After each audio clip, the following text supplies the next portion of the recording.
Hey guys, Black Projects 51 update.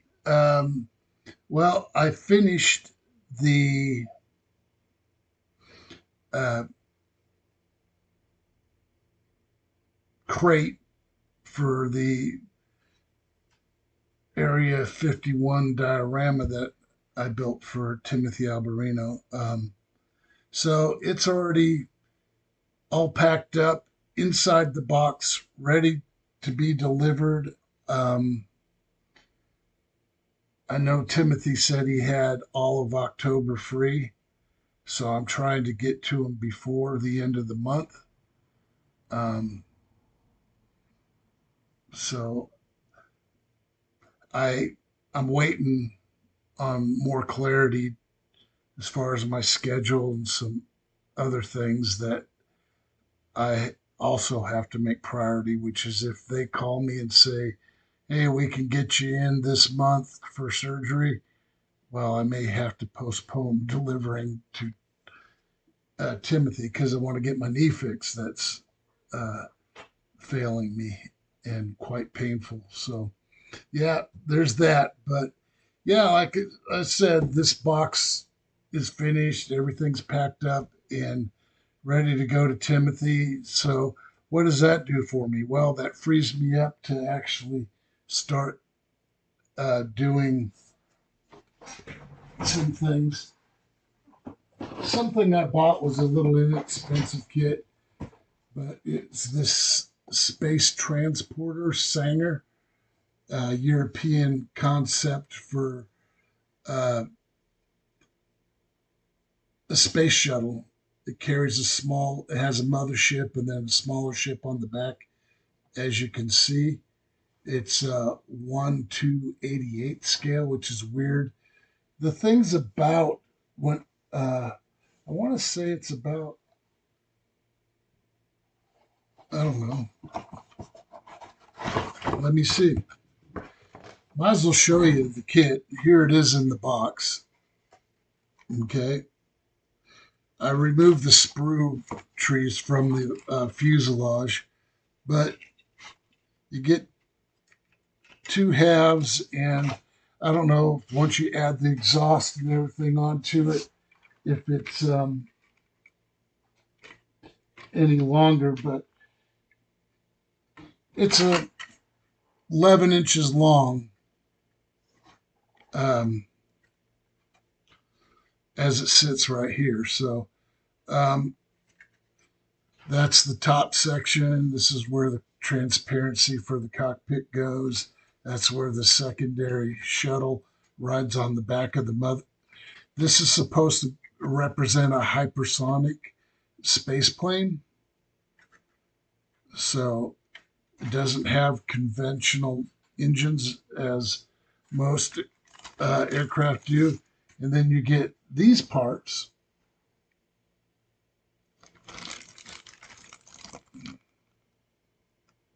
And I know they're in the bag. And, you know, when I get to building this thing, I will do more as far as chronicling this. Right now, this is just kind of a show and tell. It does come with decals. Um, the instructions sheet has 14 build steps and then a decal placement. Oh, here, on the back, front of the instructions. It's pretty straightforward, guys. Not a complicated kit. It's an old kit. Decals are slightly yellowed, but it was sealed in the original plastic. So there's that. It never got to the it got to the drawing board, but never got into production. So it's got some really cool box art. the front. This is the kit made by Revell of Germany. But um, yeah, that's just one of my favorite subject matters is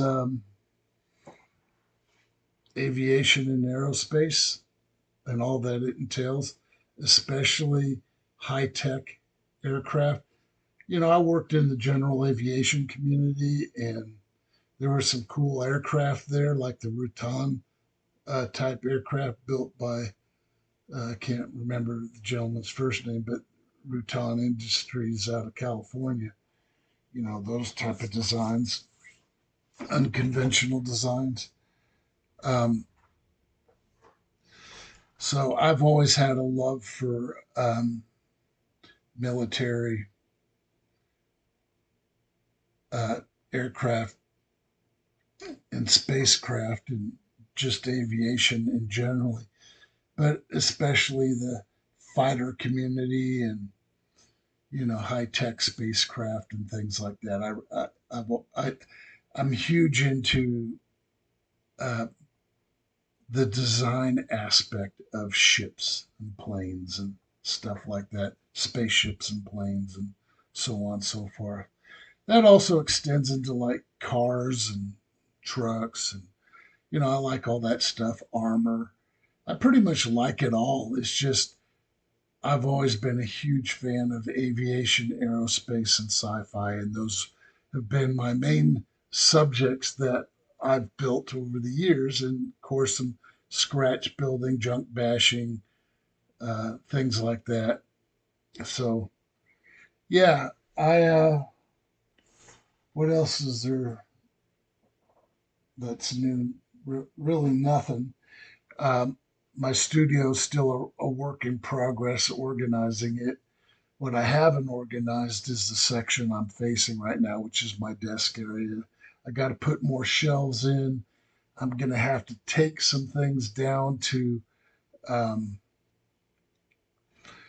uh, put them back together, better. So build back better, right? Sorry. Don't want to get into politics.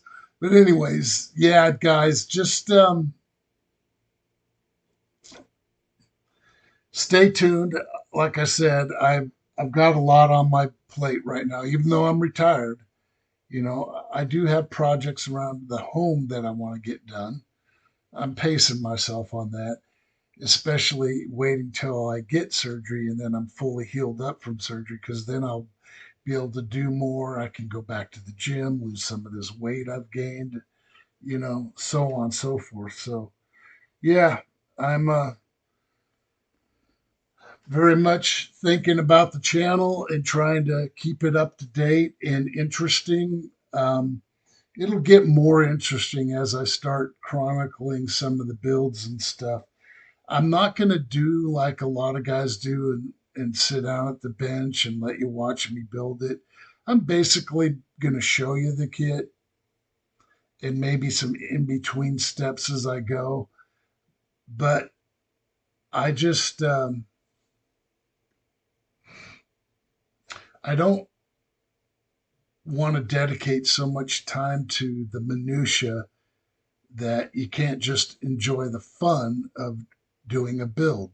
If there's something different or unique in the build process and I'm thinking about it at the time, I'll pause and make a video about it and show you. So, especially if it's something where you built the same kit, for example, and had certain issues with it, and I've found out a way to work around it or fix it or whatever. Those would be times when I make a video to help you, inform you, whatever. Um, just sharing information. So, uh, what else do we got going? I, my next thing that I'm going to start focusing on, though, because I just want to, is honor my friend Geoff Steele, who sold me the Nebula class conversion kit for the Enterprise D. So I'm going to make that my primary build right now and try to get that done. But there is so much minutia, guys, in this build, and there's a million ways to do it. And I've showed you guys how I've channeled out the resin, how you can, people seem to shy away about working with resin. Yeah, it's more brittle depending on the type, and you can really mess things up. I've broken some of those just from storage and a little rough handling, I guess. Some of the parts, resin parts that I've had to glue back together, I showed you on that particular build, the Nebula class build. So it's going to be the USS Prometheus, I think, is the one I'm going with. And rather than try and paint all the Aztec pattern, I bought the decal sheet because I've seen it done by guys done correctly, and it looks amazing. And so that's how I'm going to go about the paint work on that. Do the basic duck egg blue. There might be a requirement for me to do a little Aztec with painting. I don't know. It's it's hard to say, guys. I don't. It's a very complicated build. I made it complicated because I want it fully lighted, nav lights, everything. Um, I am not going, as I already told you guys, I'm not going to open up all those little skinny windows in the saucer section or anywhere else. And I'm going to have to drill through that thick resin on the secondary hull, drill out some windows because um, just have to keep it consistent. You can't have just the section lit up and nothing else. That doesn't make sense. So I will be making efforts along that route as well. And let me think here.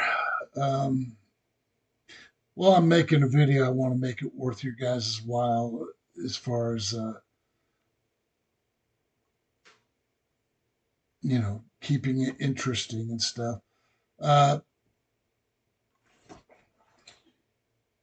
yeah, I don't know.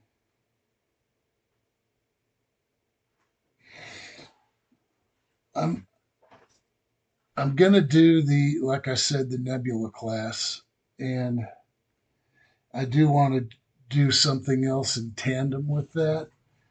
And I think my most logical choice is to my Cylon Raider, my studio scale. So it's already in works, as well as many other models too. But I think it's probably the furthest along, and I'm going to go ahead and finish that up. Once I do two or three builds, though, and I always do lighting, even if it's just one light bulb, depending on the kit or LED or whatever. Um, I just want to, sorry if I'm not tracking 100% here. I just got a lot on my mind. Yeah, so these kits, I will chronicle them simultaneously.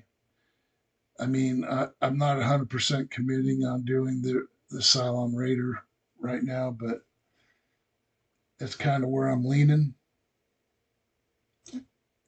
And I have still not sorted out my new 16K Elegoo printer back there, 3D printer. Um, I need to do that in the next week or so because I really want to start. I want to make some Cylon figures that will go with that studio scale. Um, model of the Raider, Battlestar Galactica Cylon Raider. So I haven't seen any just figures you can buy because just for time's sake, I would go ahead and buy them if I saw them available. But I've looked on uh, a lot of the 3D printing sites where you can buy files or they're free files, but haven't seen any seated Cylon Raiders.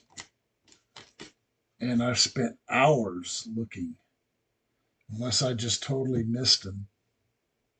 Because I know some of these files you can change the size once you're in the software, Chitu box or uh, whatever 3D software you're using to print. So those are kind of my thoughts on those particular kits and my future build plans. I've got several kits I need to restore, and I might work on those on the side as well. Um, so, with that, guys, I'm going to let you go. Like I said, stay tuned, man, and be patient. This is a new channel and a new process for me, and not everything I'm going to do here up front will be stellar, but you know, I I'll get my legs, so to speak, on this stuff, and my videos will become better and more professional. So yeah, I'm kind of a newbie to this. Well, I am a newbie to this YouTube channel thing. So um, just be patient, and I will try to post interesting and fun things as much as I can, whether they be kit or tool reviews or my thoughts on a particular kind of paint, and so on. You know, one thing I've noticed too, guys, is these little bottles of paint, these acrylic water based paints. This one happens to be the Army paint or war paints. Uh, the company is the Army War Painter. Uh, these paints flow real nice. Some of them have to be diluted for the airbrush, some don't. This is a different brand than, say, Vallejo, which are excellent paints. I've got like, I think, three different types over here. And then, of course, you know, this folk art brands have proven to be very good, not just by me, but by others as well. One person who really loves using those brands of paints and has great success in it is our friend at Eagle Models. He has good luck with a lot of this. And one thing I want to remind everybody too, with a lot of these kits, probably most of them, if not all of them, require to be washed or wiped down with at least mineral spirits uh, before you start painting and things like that, because uh, they use a mold release in making these model kits.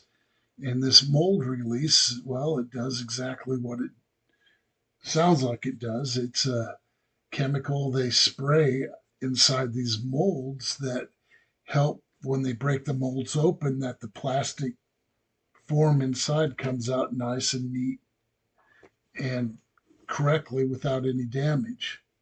So um, it's a good thing if you don't wash it with soap and water, at least wipe it down with some mineral spirits. I've noticed too that mineral spirits, when you buy them now, they're kind of a white, milky solution instead of clear like water, which is what I prefer. I think you can still get the clear, but every can or bottle of jug I bought of it over the last 2 years has been that white milky crap. And I also have a gallon of lacquer thinner, which I use primarily just for cleaning uh, airbrushes and the spray bottles that come with them and the tubes. And, you know, it's really good for doing that. But the thing about uh, lacquer thinner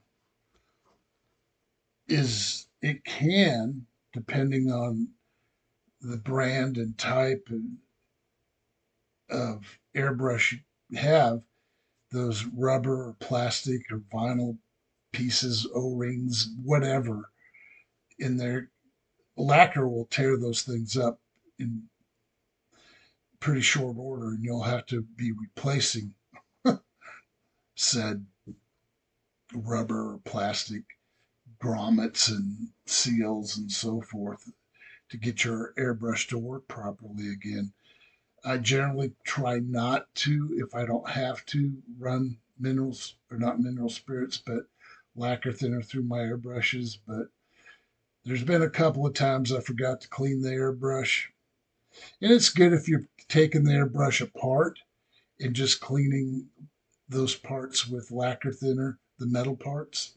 But yeah, I'd be a little more careful around your plastic and rubber grommets and seals and stuff like that because uh, it can definitely cause premature failure of those and compromise the functionality of your airbrush. So I have two Iwata airbrushes. Well, they're over here at my airbrush station. And I've got some lesser ones that I ordered. They weren't bargain basement. They were kind of middle of the road, but I've had real good luck with those. My compressor is not a top of the line Badger, for example. It's I've had it now for about 5 years, and it's worked every time. It works great. Um, so you don't have to buy the very best. It's nice if you can afford that and buy the very best, but you don't have to create really nice, successful models and have tools that work very well. And that's been my experience with these airbrushes and compressor I've been telling you about. Um, my last tool I bought here, I think, was, and I already showed it to you, was my, which is sticking out, is my cordless pin drill motor. This is designed for drilling and grinding, whereas the other one, this one, is just a cordless pin type screwdriver, which both work excellently. I'm very happy with them. And so, in case you forgot, that is the one I have on the pen drill. And Strabito that sounds Italian, is the brand of my cordless pin screwdriver. So, yeah, just as a reminder, if you're looking for a good tool, and they weren't horribly expensive, because both of these uh, have competitors that sell for over 100, and they're not any better from what I can tell. I mean, they either work or they don't work, and they're either reliable or they're not. And they'll last a long time or they won't. And that's probably dependent on what, you care for them, keep them clean and operating, and, things like that. So, yeah, that's all I got for right now, guys. I am going to ask your opinion on some of my model builds that I have to rebuild and redo That's a Cylon base star, Battlestar Galactica from the original series, the monogram kit. I've also got the, I think, what is it, Mobius models, Battlestar Galactica. Um, these kits and my SR-71 Blackbird all need to be revamped and fixed and things like that. So, like today, one of the things I'm going to do just because I want to get it done is I got to take the broken vertical stabilizers on the SR-71, strip the paint off of them, and repaint them and put the really nice NASA decal set I got for it on it. And I want to get that one fixed and repaired and all my weathering done because I was that SR-71 Blackbird that I got sitting up there has been sitting broken in boxes for years now, and I just want to get them taken care of. So, with that, I'm trying to think if there's anything else I want to pass on to you. I will, if I start working on a build today. You know, my wife's off, so I try to spend most of my time and day with her. And but she's been gone. She drives to South Reno to a particular gym that's got a really nice swim pool and goes swimming several times a week. Bless her heart. And she wants me to start doing that with her. She just won't take no for an answer. And I said, Jenna, I know that swimming might be good to a certain point for my knee. But the problem with my knee is I have complete tears and separation. Swimming's not going to help that other than strengthening the muscles that are still and tendons that are still attached, you know. So I try to get her to understand that. And I know she wants to do things together and spend time together, and I'm totally down with that. But I just right now I want to get fixed first. So that's where I'm at on that uh, regard. Yep. So I am going to, like I said, see if I can't take care of those vertical stabilizers on the SR-71, paint a coat of gloss black, and then some flat coat after I put the decals on the gloss back because they adhere better, and do all that stuff. I'm tired of things being broken and dilapidated, so that's going to be one of my focuses in the here and now. All right, guys. See you in the next video, and I hope you're all doing well. Peace.